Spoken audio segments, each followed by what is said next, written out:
So I wanted all of these amazing agents and prosecutors up here on stage because they have made the largest fentanyl bust in our nation's history.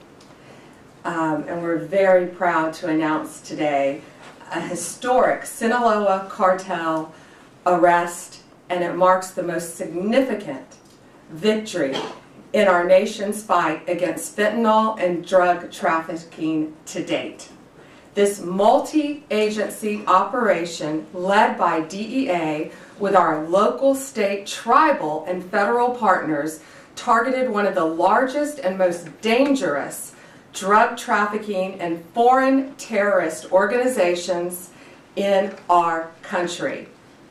The DEA seized 11.5 kilos of fentanyl, including an astounding approximately 3 million fentanyl pills. The largest seizure in our nation's history.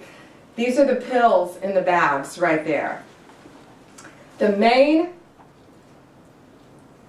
bottom right, the head of this organization, Sinaloa organization, here in the country illegally, 6 of these guys and women here in the country illegally. His name is Alberto Salazar Amaya. He is the leader, and he was living in Salem, Oregon. With him, they got millions of dollars, cash, cars, but the drugs were in Albuquerque, Phoenix, and Utah. That's how insulated these drug dealer cartel leaders make themselves. This was an incredible operation, and that's why I wanted all of you here behind me. It took months and months of work, investigation, leading up to smaller buys, smaller cases, to get this massive amount of drugs and guns off our streets. $5 million approximately in cash, 35 kilos of methamphetamine, 35 kilos of meth. 7.5 kilos of cocaine, 4.5 kilos of heroin, 49 rifles and pistols, all shown in the pictures. And then, of course, the 3 million pills. These pills were stamped as oxycodone. Let that sink in. 3 million pills going on our streets. 3 million pills, the streets of our country, laced with fentanyl, labeled as oxycodone. And they were in all different strengths of fentanyl within them. This operation was made possible by over 55,000 hours of law enforcement investigation. And this is a really dangerous job that these DEA agents face every day, but they are getting very dangerous drugs off of our streets each day. They are flooding our cities with a weapon of mass destruction, fentanyl. And when we catch you, like all of these individuals, if convicted, we will put you behind bars, there will be no negotiating, and we will lock you up for as long as humanly possible. We will not negotiate with those who are killing our family members, including brothers, sisters, daughters, sons, parents, friends. Everyone in this room, I guarantee you, knows someone who has been afflicted with drug addiction, and many who have known someone who has lost a loved one because of this trash on our streets. The precursors are made in China. It was sent to Mexico and came right in our country. And again, 6 of these individuals were here illegally. That won't shock you.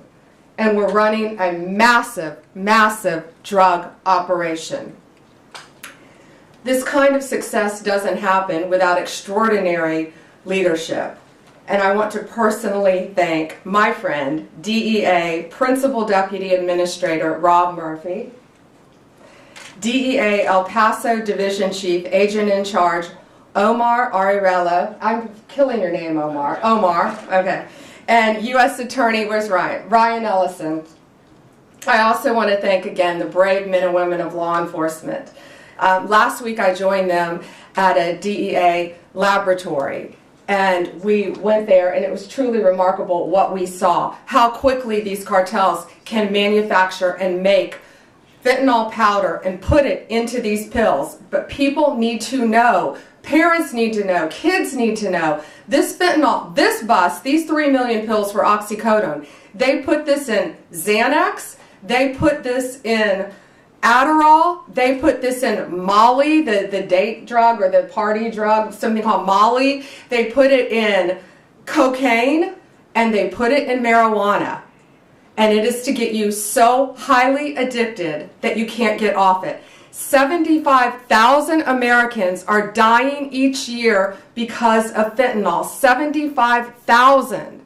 And that's why this is so important today. You've got to spread the word. If you know anyone who is taking any recreational drugs, they need to be extremely careful, because there is a very high likelihood it could be laced with fentanyl. And that's one of the reasons 75,000 Americans are losing their lives each day. It is the #1 cause of death for individuals between 18 and 34 in our country.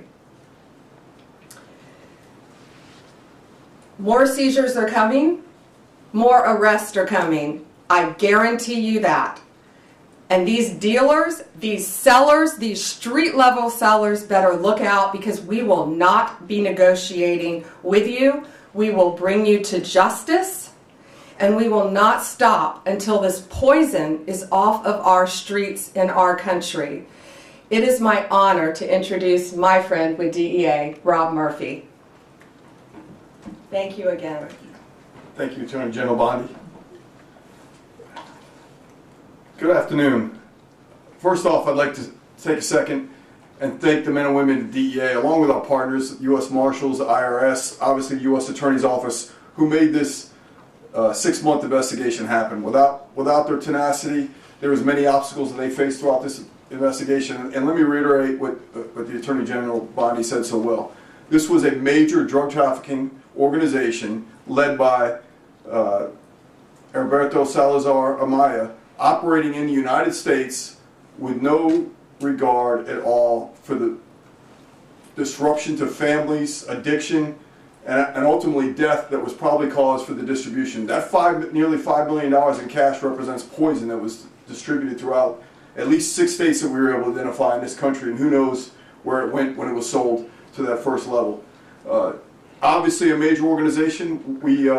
This team was able to infiltrate the organization at every level. We knew how the drugs were being brought into the U.S. We've identified the main players in Mexico who belong to the Sinaloa cartel, who was recently designated by this administration as a foreign terrorist organization. We are exploiting them at every level. We continue to do that. We expect more out of this investigation.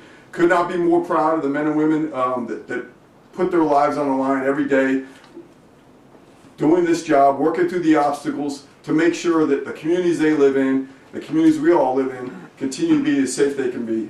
So thank you, Attorney General Bondi, for giving this the attention it needs, and look forward to see what happens in the future. And so with that, I'd like to introduce U.S. Attorney Ryan Ellison.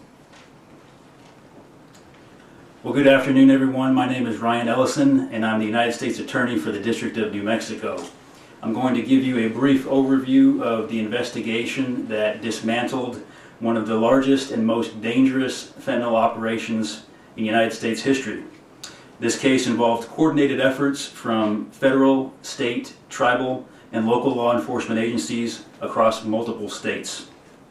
As a result of this ongoing investigation, 16 individuals have been arrested, including the alleged leader, Heriberto Salazar Amaya, an illegal alien from Mexico with 2 prior removals and direct ties to the Mexican cartel.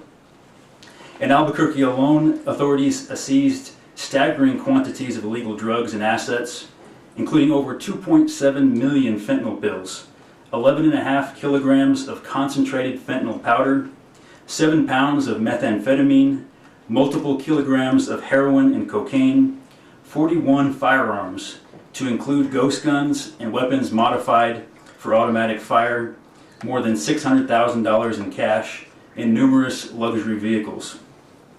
This sophisticated fentanyl and narcotics distribution network spanned New Mexico, Arizona, Nevada, Oregon, and Utah, and was responsible for distributing lethal narcotics throughout the western United States.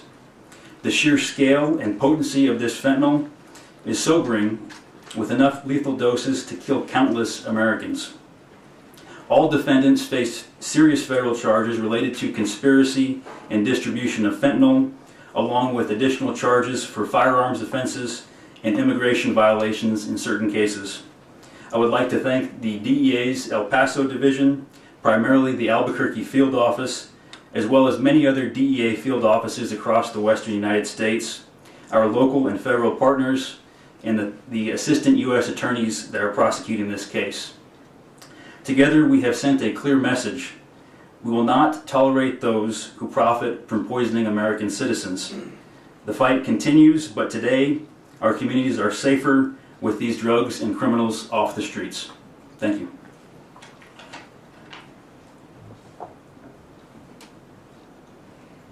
I just want to add one thing. I was briefed before this by all of the agencies together, and the coordination with the AUSAs and DEA and the law enforcement agencies is truly remarkable. Thank you all. And again, be safe out there every day. They're out there risking their lives every day to save us and keep us safe. So thank you all. I think we're going to take a couple questions, but we are going to remain on topic today because we are here for something so serious. And I had wanted to walk out first and let you all hold this. This is how much fentanyl it takes to kill you. So if you want to come up and look at this after in this vial, you're welcome to. It looks like just a few grains of salt, and this is what it takes to kill you. Okay. Just a reminder, we're staying on topic today. Go ahead. Madam Attorney General, I was wondering if you're seeking to deport the 6 illegal aliens who are here, or to charge them first and then seek to deport them. I know there's been a number of high-profile arrests you guys have made where you've made the decision to just go after deportation versus criminal trafficking. This guy is the leader. He's the #1 guy. And I want them to stay in our prisons as long as possible. I have no desire to send them back to Mexico because they were coming across our border illegally. No longer will they be able to do that. But the amount of drugs, the amount of money, the amount of weapons, most of these individuals, if convicted, will remain in American prisons. Perhaps Alcatraz. Mary Margaret, Daily Wire. Thank you, Attorney General Bondi. Can you give us more information on some of these individuals up there, and can you also share whether you've had any success in getting the Mexican government to help you extradite any of these cartel members? We will be hopefully working with them on one soon. But yes, Mexico has been cooperating in the past. I think we extradited 29 here to our country to face charges when it's some of the top cartel members in our nation's history, some of the worst of the worst. And we brought them here. One, in fact, is at the Kiki Camareno, right? The one, I can't think of his name. He killed Raphael, yeah. He killed Kiki Camareno, a DEA agent in the 80s. And Kiki Camareno's widow and son family had been trying to get this guy back since the 80s and could not do it. And President Trump, working hand in hand with Mexico, was able to get him back to this country. And we spoke to Kiki Camareno's widow and son, and they were both in tears. His son is now a judge, and his son had his father's handcuffs and had them engraved. And I think at some point that monster who tortured and murdered his father will be wearing those handcuffs. But he's now in American custody, along with, I think, 28 others that we were able to extradite with President Trump working with Mexico to stop this really reign of terror and this poison coming into our country. I think we have time for one more. Jake? You said that these individuals will not be deported. Can you tell us any specifics on charges and any specifics on the investigation on how this actually went down, how they were captured? So the investigation is ongoing.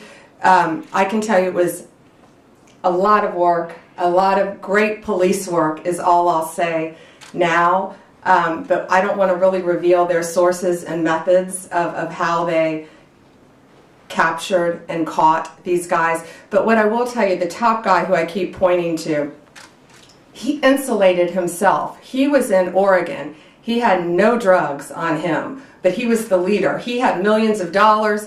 He had a Mercedes. He had a truck. He had other things, but he did not have any drugs on him because he was the leader. And that's what these cartels do, whether it's Sinaloa, whether it's MS-13, whether it's TDA.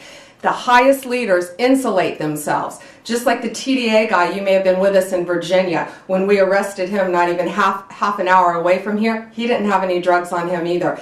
That's what they do. They live among us. They live in neighborhoods because they are the top level. So what will the charges be on that? Oh, I'm sorry. Multiple, what are the charges, guys? The multiple drug trafficking, conspiracy to traffic, multiple drug charges. But depending on the time, they need to serve their time in an American prison to keep them off the streets. And who knows where they would go next. They're part of one of the largest drug trafficking organizations and one of the most frightening cartels. Alana, last Go one. ahead. How are you making the decision about whether to put on trial in the U.S. defendants who are living in the U.S. illegally? You said you want this man to stand trial in the U.S., but in another case, someone who was alleged to be a top MS-13 member, the department moved to dismiss that case and is going to deport that person. How are you making that decision about whether to bring? Based on the time that they can receive in prison.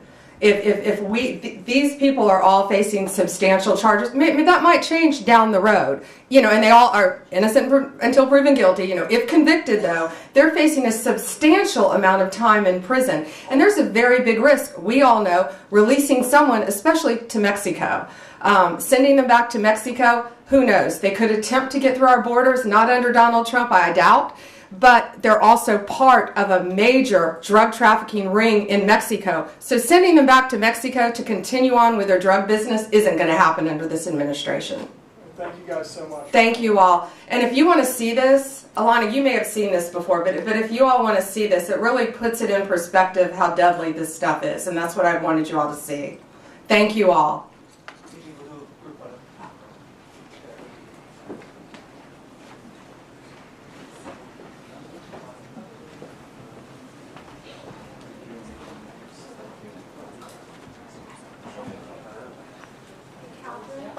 Can you give this to the